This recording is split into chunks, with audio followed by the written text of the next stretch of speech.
Now releasing all goblins.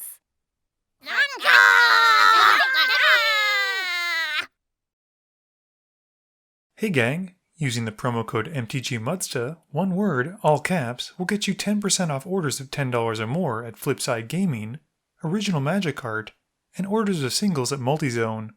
If they don't have what you're looking for, you could check out TCG Player and use my affiliate link to help support the channel. Looking for a way to bling out your deck and not spend a fortune? Alter Sleaze can help with that, and you can help with the channel at the same time by using my affiliate link. Or, if you're looking to join the Goblin Gang, you can always support me through Patreon. Hey gang, and welcome back to this Multizone matchup. It's a bit of an old one since I'm playing my Zedruu deck, and I keep Solitary Confinement, Clever Impersonator, Windfall, Aura of Silence, Polluted Delta, Hollowed Fountain, and Search for Escanta. Kevin is playing his Borborygmos deck, keeping Temple the False God, Goblin Sharpshooter, Oracle of Moldiah, Stomping Ground, Tireless Tracker, Basilisk Collar, and a Forest. Miguel is playing Kefnet, but unfortunately showed his hand to the camera in a way that I couldn't see it. Matthew is playing Muldrotha, keeping a Marsh Flats, an Island, a Breeding Pool, an Hour of Promise, Zur's Weirding, Jace Vryn's Prodigy, and Shriekmaw. I win the die roll and start us off. I play a Polluted Delta, which is glared out until I find a spot that isn't. Kevin plays a Forest and casts a Basilisk Collar. At this point I crack the Delta to go and find a land, losing 1. Miguel plays an Island. Matthew plays a Marsh Flats and cracks it, losing 1 to go and find a land as well, and passes. I play a Plains and then tap both lands for Search for Escanta. Kevin plays a Stomping Grounds and takes 2 to have it come in untapped. He then casts Explore, drawing a card, and playing a Mountain, and then passing. Miguel plays an Island and casts Baral. Matthew plays an Island as well, and he also casts a 2-drop Blue Wizard, but this time it's Jace. I play Glacial Fortress, and then pay 3 for Aura of Silence. Kevin plays a Tireless Tracker, and then a Temple of the False God, which has the tracker giving him a clue. He then passes to Miguel. Miguel plays another Island, and casts Thing in the Ice. It comes in with some counters on it, and he passes to Matthew. Matthew plays a tap Breeding Pool, and then evokes Shriekmaw. Miguel taps 1 blue for Mana Leak to counter the spell, and draws a card and then discards a card from Baral. He also removes a counter from his Thing in the Ice. I look at my top card from the search trigger, drawing it, and then playing a Reflecting Pool. I then cast a Humble Defector before passing to Kevin. Kevin plays a Kessig Wolf Run and gets a clue. He then casts Oracle of Moldiah and reveals his top card. It's not a land, so he cracks a clue to draw a card and give the tracker a +1/+1 counter. He's then able to play a Buried Rune off the top, getting another clue, and reveals a Mountain. Miguel plays another Island and passes. At the end of turn, Matthew taps his Jace to draw a card and discard 1. Matthew plays a Wooded Foothills and cracks it, losing 1 to find a land. He then casts a Simic Signet, paying the extra 2 from the Aura of Silence, and passes. I use my search trigger and draw it. I then play a Maze of Ith and tap 4 for Zedruu, passing to Kevin. Kevin draws and plays a Mountain, getting a clue. He then swings the tracker at Miguel, who takes the hit, and he just passes. Miguel plays an Island and casts Talrand. He also passes, and at the end of turn, Matthew activates Jace. He draws a card and then discards 1, which is enough to meet Jace's transformation requirements. Matthew draws and casts Hour of Promise. He goes to find 2 lands to put into play tapped, but first uptakes Jace and targets Talrand. Kevin also cracks a clue to draw a card and another counter to the tracker. Once that's done, Kevin then pays enough to Starstorm to wipe the board of creatures. Matthew meanwhile has found an Urborg and passes while searching for a second land. I look at my top card with Search and bin a Mystical Tutor. I then draw and play a Hollowed Fountain untapped, taking 2. I put to stack a Windfall, and we then all discard our hands and draw equals the largest hand, which at this point is 4. I then pass to Kevin. Kevin plays Homeward Path, and then taps out for Ugin. He downticks the Walker by 3 to exile all colored permanents that cost 3 or less, and with the ability on the stack, I blow up Kevin's color by sacrificing my aura. Kevin then passes to Miguel. Miguel plays an island, and he casts a Curious Homunculus, passing to Matthew. Matthew's turn has him playing a Hinterland Harbor, and he brings out Muldrotha. He has just enough to cast Jace again, and then passes to me. I play a Steam Vents, taking 2 to have it come in untapped as well, and then cast Idyllic Tutor to go and find a Grasp of Fate. Once it's in my hand, I cast it, and as it comes in I exile Ugin, the Curious Homunculus, and Muldrotha, which goes back to the command zone. Kevin taps enough for Xenagos in his main phase, and then passes turn. Miguel plays an island, and casts a Temporal Manipulation, or as Kevin calls it, a Blue Explorer. He then passes to himself. Miguel draws a card, and casts Kefnet in his main phase, passing to Matthew. Matthew draws, and goes through his graveyard. He recasts Muldrotha, and then plays a land for his turn from his graveyard with the Wooded Foothills, and then cracks it, and passes while searching. I draw, and cast Azorius Signet. I then pass turn. At the end of turn, Kevin cracks his last clue token, and then uses Beast Within to blow up my grasp. This brings back Ugin and the Homunculus, and I get a peace token in exchange. Kevin draws for turn, and upticks Ugin to bolt the Homunculus, who just can't seem to catch a break. Kevin then brings out Borborygmos, but with his commander on the stack, I cast Fact or Fiction. I pick Miguel to make my piles, and he makes the 2 like this, and I take the one with Wild Research. Borborygmos then resolves, and Kevin gives him the Xenagos pump before swinging him at Matthew. Matthew then takes the hit for 14, and Kevin gets to reveal his top 3 cards. He hits 2 lands, which he puts to hand, and he then passes to Miguel. Miguel reveals Brainstorm to Kefnet's ability as he draws it, and then casts the copy, putting 2 back after drawing 3. He then main phase casts the real copy, doing it again. He then taps enough for Karn's Temporal Sundering, bouncing Xenagos to Kevin's hand, and getting an extra turn after this one. He swings Kefnet at Kevin, who before damage, discards 2 lands to bolt Kefnet. This has Miguel putting his god to the command zone, and then moving to his next turn. Miguel draws and recasts Kefnet. He passes, and at the end of turn, Matthew uses Jace to draw and discard, and then transform Jace again. Matthew taps 5 for Treachery in his main phase, which comes in and steals Borborygmos away from Kevin. He also gets to untap 5 lands as it enters, and once that's done, he casts Frantic Search. He draws 2, discards 2, and then untaps 3 lands. He plays a Forest from his graveyard this time, and then casts a Gilded Drake, stealing Kefnet this time around. He's almost got every commander on the board, which is kinda neat, but he's forgetting about something Kevin played earlier. He taps a lot of mana for a Possessed Portal, which Miguel thankfully counters. Matthew then upticks Jace and targets the Drake he just gave Miguel, and then swings at me with Muldrotha. Before damage, I untap it and remove it from combat with my Maze of Ith. I draw, and swing my Beast token at Kevin's Ugin. I then cast Wild Research and pass. At the end of turn, Kevin uses his Homeward Path to attempt to give back everyone's commander. With that on the stack, Matthew discards some land cards to Borborygmos' ability, taking out Borborygmos and my Beast token.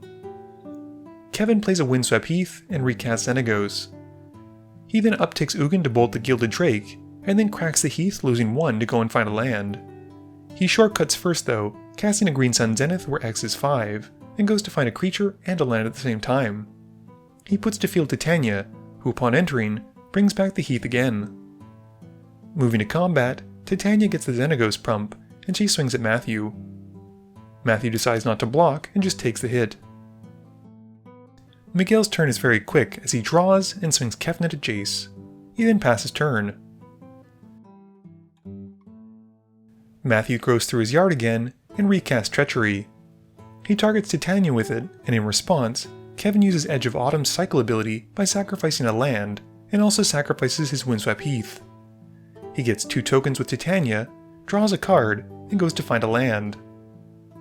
Titania then gets stolen, and we then see Matthew try and resolve a Mindslaver, and I activate Wild Research to go and find an instant. I reveal a mana drain, and we then roll to see what I discard. It's Propaganda, which lets me counter the artifact with my mana drain.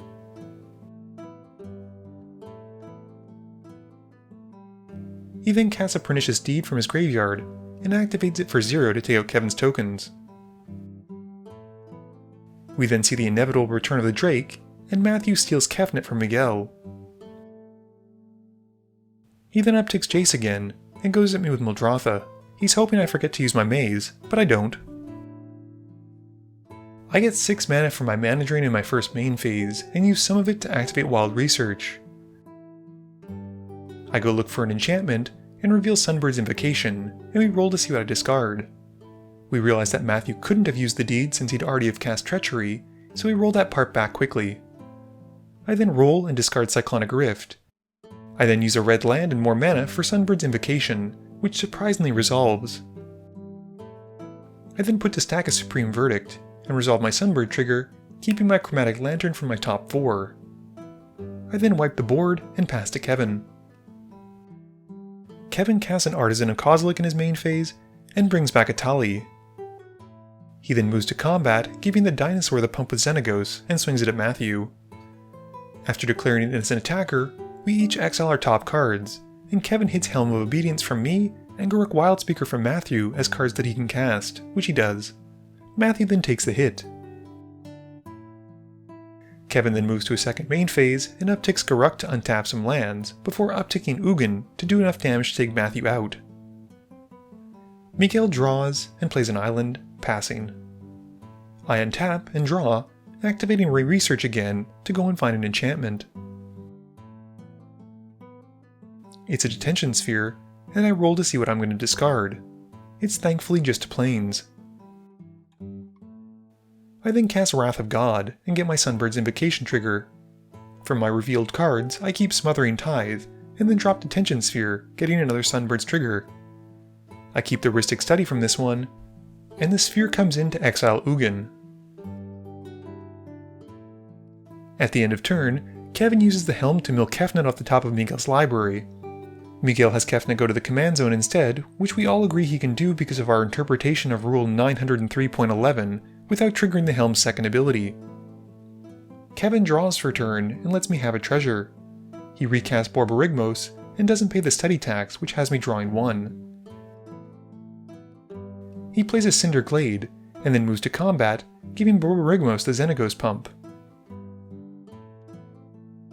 I untap him with my Maze of Ith and remove him from combat, and Kevin then passes. Miguel pays for the Tithe trigger, and then taps enough for Kefnet. He can't pay the study cost, which lets me draw. I draw for turn, and activate Wild Research again, going to find Estrid's Invocation. I roll for discard, and sadly discard the card I just found. I then play an island for turn, and pass. At the end of turn, Kevin uses my Helm to mill me for 1, which has me binning a land. Kevin doesn't pay for his draw, giving me a treasure. He then casts Keen Zens onto his commander, and then taps 7 to cast with Flashback, Creeping Renaissance from his graveyard, naming lands. I hardcast Force of Will, getting my Sunbird's trigger and keeping Temple Bell from it. The spell is then countered.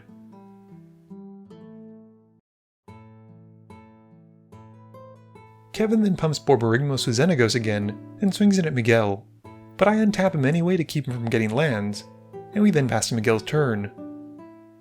Miguel draws and has nothing to reveal. He casts Arcanomancer and pays the extra. It comes in, and he moves to put back to hand Temporal Manipulation. I respond to the ability targeting the spell by using Wild Research to go and find Arcane Denial, and then roll to discard a card. It's another land. Miguel then returns it to hand and casts the spell, and he goes at Kevin with Kefnet. He then passes to himself. Miguel untaps and draws. He reveals Jace's Triumph, and casts the copy of the spell that Kefnet makes. I ask him if he pays for the Tithe, which he doesn't, but he does deny me the draw from the study trigger. Miguel then casts Soul Ring, paying for it, and then casts the real Triumph, and pays for the study on that as well. He does pay for some of the tithe triggers, but I still get 1 treasure. Moving to combat, Kefnet hits Kevin again. We then move to the end of turn, and I tap my Temple Bell to have the table draw a card. This also nets me 2 treasures when they don't pay the tithe triggers for each of their draws. I draw for turn and use 4 treasures for Academy Rector. I get a Sunbird's trigger and keep Replenish from the trigger, and Miguel tries to counter it with a Hinder, but I counter the counter with an Arcane Denial. The Replenish then resolves, and I bring back a bunch of enchantments, notably Rest in Peace, which exiles all of our graveyards. I then have Estrid's Invocation become a copy of the Sunbirds, and the Grasp of Fate exiles my Helm and the Archaeomancer. Once that's all resolved, I then sacrifice the Aura of Silence to blow up the Grasp, and this has the Helm returning to the field under my control. This then lets me activate the Helm, which combos with Rest in Peace, to mill and exile Kevin's whole library. He responds discarding 2 lands and dealing 3 to me twice, and draws a card each time because of Keen Sense. He can't stop it though, and I then pass to Kevin, who loses when he can't draw, and we move to Miguel's turn. Miguel draws, and I get a treasure. He then casts Clairvoyance, choosing to look at his own hand, and gets a delayed draw trigger. He then casts a High Tide, and responding to his own spell, uses Narset's Reversal to copy the spell and return it to hand. He pays for the study triggers for both with his Soul Ring after I ask, and Miguel then casts a Scroll Rack and lets me draw, and then casts the real High Tide, which has his islands now tapping for 3, and lets me draw from my study trigger. He activates his Scroll Rack, setting aside his entire hand to hopefully find an answer, but unfortunately doesn't find any in these new cards and extends the hand. Game review time. So I know what a lot of you are going to say, and that Matthew cheated and da-da-da-da-da. And yeah, there was misplay with the Jace Friends Prodigy, but ultimately I don't think it impacted the game all that much, other than making some attackers smaller, which didn't even attack. And I think it was mostly just due to excitement that he missed Ugin exiling as opposed to destroying. Moving on to Kefnet, unfortunately it seemed like Miguel only drew draw spells, which, if you don't have an answer or a way to respond or do anything with them, doesn't help you very much. Kevin's Borborygmos deck did do what it wanted to do, which was play a lot of lands and smash face. While not directly related to Kevin's deck, there is another player at Multizone who plays Borborygmos Enraged. He does this fun thing where if he kills you with a land using Borborygmos' ability, he has you sign the basic, and I think that's really cool and a fun way to make your deck interesting. As for my Zedruu win, basically I had to have the perfect storm, and cascading, or should I say sunbirding, into Replenish was just the stroke of luck that I needed at the time. I still am a bit uncertain about that ruling with the Helm of Obedience, since if it wasn't worked out the way that we did, Kevin would have had to sacrifice it, which would have meant it would be my graveyard, which would have made it much harder for me to get back, and therefore use the combo. Please be sure to tune in every Monday and Thursday at 11 AM Eastern Standard Time for a guaranteed new video. You can also follow me on Twitter at MTGMudsta. You can find me on Facebook at facebook.com/MTGMudsta. And lastly, you can check me out when I stream at twitch.tv/MTGMudsta. This video is brought to you in support by my patrons. If you're looking for a way to help out the channel, please be sure to visit the link below. Thank you all for watching this video, and don't forget, friends are just opponents you haven't eliminated yet.